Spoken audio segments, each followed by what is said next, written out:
প্রিয় দর্শক আসসালামু আলাইকুম। আমন্ত্রণ জানাচ্ছি লিজাজ কিচেন চ্যানেল থেকে নতুন আরও একটি রেসিপি দেখার জন্য। আজ তৈরি করে দেখাবো হোটেলের স্বাদে হায়দ্রাবাদি মটন পাক্কি বিরিয়ানি। এই বিরিয়ানিটা যদি এভাবে তৈরি করেন তাহলে হোটেলের স্বাদে ঘরে বসে খেতে পারবেন। চলুন শেয়ার করি আজ আপনাদের সাথে, ভালো লাগলে সাথেই থাকবেন। এখানে আমি এই যে রেডিমেড মশলা নিয়েছি, বিভিন্ন ধরনের মশলা নিয়েছি ঘরে, আর মাংস নিয়েছি খাসির মাংস, এখানে প্রায় 1.5 কেজি নিয়েছি। সব উপকরণ রেডি করে নিয়েছি, ভালো করে মাংসগুলা ধুয়ে পরিষ্কার করে নিয়েছি। এখন আমি সব উপকরণ দিয়ে মেখে নেব। এখানে আমি 2 চামচ রসুন ব্যবহার করেছি, 3 চামচের মতো আদা ব্যবহার করেছি, প্রায় 3 চামচ টক দই দিয়ে দিলাম। এই তো টক দই 3 চামচ দিয়ে দিলাম। ছোট সাইজের টক দই যেগুলো আছে 100 গ্রামের, ওইগুলো একটাই পুরা দিয়ে দিয়েছি। এখানে ঘরের মশলা ইউজ করতেছি আমি। 1 চামচের মতো গরম মশলা দিয়ে দিলাম, মিক্স মশলা দিয়ে দিলাম, হলুদের গুঁড়া 1/2 চামচ থেকেও একটু কম মরিচের গুঁড়া দিয়েছি। আমার পছন্দ অনুযায়ী 1 চামচ, যে যত বেশি ঝাল পছন্দ করেন দিবেন। স্বাদ মতো লবণ দিয়ে দিয়েছি। এখানে সরিষার তেল দিয়ে দিয়েছি পরিমাণ মতো। এখন আমি ম্যারিনেট করে নেব হাত দিয়ে। এই যে এগুলাকে আমি হাত দিয়ে ভালো করে ম্যারিনেট করে প্রায় 10-15 মিনিটের মতো রেখে দেব। আপনারা চাইলে 1-2 ঘন্টা রেখে দিতে পারেন। আমার হাতে সময় কম ছিল তাই 15-20 মিনিটের মতো রেখেছি এভাবে ঢেকে। এখন চুলায় একটা হাঁড়ি বসিয়ে দিলাম, পরিমাণ মতো সরিষার তেল দিয়ে দিলাম। আমি সরিষার তেল দিয়ে রান্না করব, আপনারা চাইলে ঘি দিয়ে বা রেগুলার রান্নার সয়াবিন তেল দিয়েও রান্না করে নিতে পারেন। এখানে আমি বড় সাইজের 3টা পেঁয়াজ কেটে দিয়েছি। এখন নেড়ে চেড়ে বেরেস্তা করে নেব পেঁয়াজ। এই তো আমি অফ ক্যামেরায় নেড়ে চেড়ে ভালো করে পেঁয়াজ বেরেস্তা তৈরি করে নেব। এর পাকে আমি বাসমতি চাল 2 কাপ নিয়েছি। এখানে চালগুলা আমি কিছুক্ষণ ভিজিয়ে রাখবো। এই তো 2 কাপ ঢেলে নিয়েছি। এখন আমি পরিমাণ মতো পানি দিয়ে চালগুলা প্রায় 15-20 মিনিটের মতো ভিজিয়ে রাখবো। এই তো ভিজিয়ে নিয়েছি। এখন প্রায় 15 মিনিটের মতো রেখে দেব। এই যে এই ফাঁকে তৈরি করে নিলাম পেঁয়াজ বেরেস্তা। আমি এখান থেকে কিছু বেরেস্তা তুলে নেব। এই যে তুলে নিচ্ছি কিছুটা।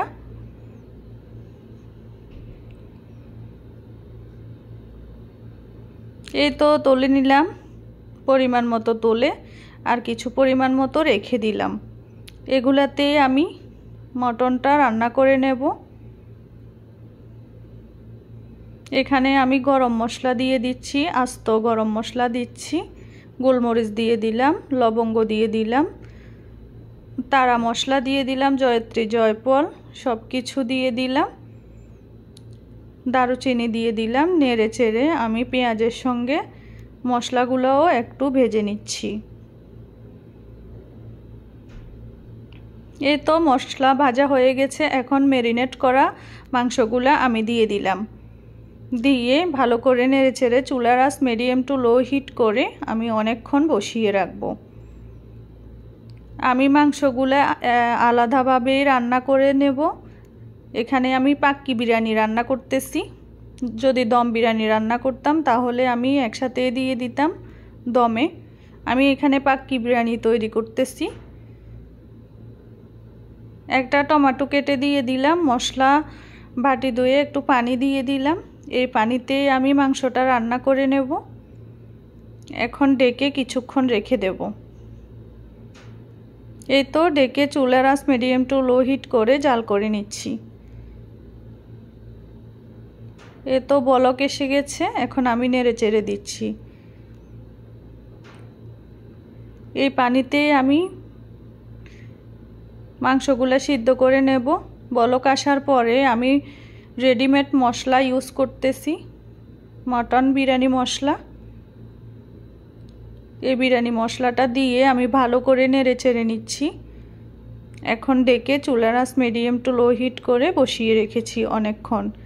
আবার ফিরে আসলাম, দেখেন প্রায় সিদ্ধ হয়ে আসছে মাংসগুলা। আমি এই পর্যায়ে দিয়ে দেব ভাজা জিরার গুঁড়া। এই তো আমি 1 চামচের মতো ভাজা জিরার গুঁড়া দিয়ে দিচ্ছি। ভাজা জিরার গুঁড়া দিয়ে আমি ঢেকে রাখবো, চুলার আঁচ মিডিয়াম টু লো হিট রাখবো। এই তো ফিরে আসলাম, নেড়ে চেড়ে দেবো। এখন মাংস প্রায় সিদ্ধ হয়ে গেছে।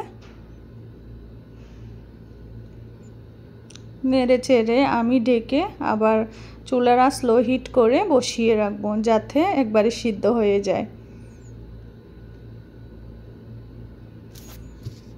এখন পেঁয়াজ উঠিয়ে রেখেছি যে বেরেস্তাটা, ওইটা আমি দিয়ে দিচ্ছি উপর দিয়ে। দিয়ে আমি ঢেকে দেব। কিছুটা আস্ত কাঁচামরিচ দিয়ে দিলাম। এই যে এখন ডেকে চুলার আঁচ লো হিট করে রেখে দেব। এই ফাঁকে আমি ওই যে বাসমতি চালের ভাতগুলা রান্না করে নেব। এখানে আমি আস্ত মশলা দিয়ে দিলাম, জিরা দিয়ে দিলাম, তেজপাতা, দারুচিনি, তারপর এলাচ দিয়ে দিলাম। ভিজিয়ে রাখা চালগুলা ভালো করে ধুয়ে আমি এই যে ফুটানো পানিগুলাতে দিয়ে দিলাম।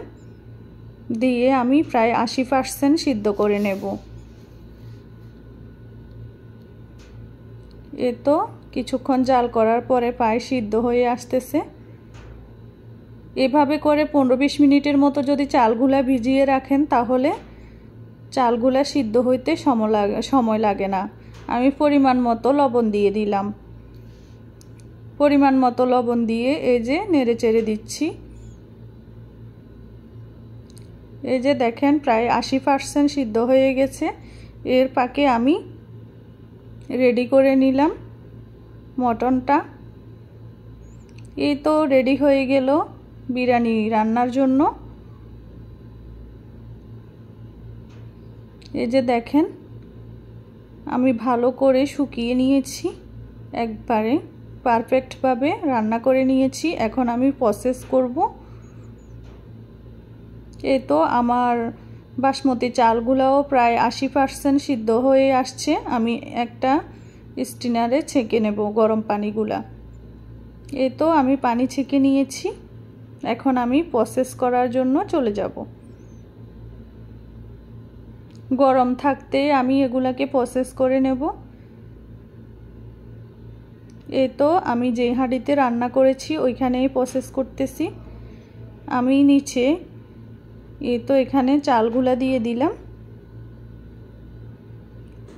এখন আমি মাংসগুলা উপর দিয়ে দিচ্ছি। এটা হচ্ছে প্রথম লেয়ার, আমি এটাকে 3 লেয়ারে করব। এখন আবার উপর দিয়ে ভাতগুলা দিয়ে দেব বাসমতি চালের। এই তো ভাতগুলা দিয়ে দিচ্ছি।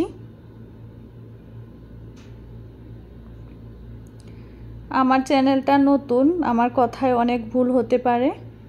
রান্নাটা একদম ঠিক সঠিকভাবেই করতেছি, কিন্তু কথায় একটু ভুল হতে পারে। আপনারা ক্ষমা সুন্দর দৃষ্টিতে দেখবেন।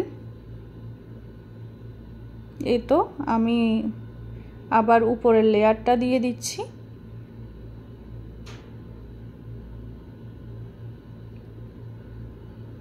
এখন আমি উপর দিয়ে আবার ভাত দিয়ে দেব।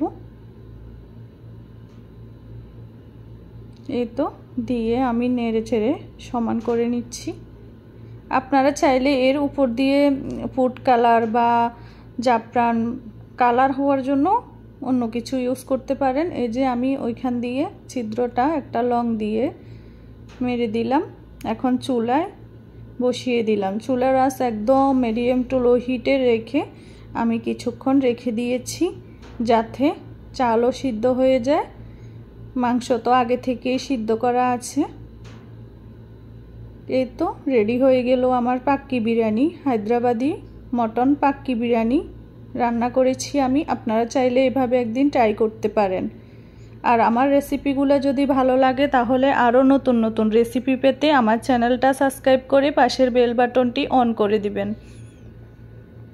আমি ঢেকে দিলাম, ঢেকে কিছুক্ষণ রেখে দিয়েছিলাম। এই তো এখন নামিয়ে নিয়েছি। রেডি হয়ে গেল আমার মটন হায়দ্রাবাদি পাক্কি বিরিয়ানি। এগুলা বেশি সৌদিয়ানেরাই পছন্দ করে। সৌদি আরবের সবার পছন্দের খাবার। এভাবে তারা রান্না করে এই পাক্কি বিরিয়ানিটা। এখন আমি একটা সার্ভিং ডিশে সার্ভ করে নিচ্ছি। এই তো রেডি করে নিলাম মাটন পাক্কি বিরিয়ানি।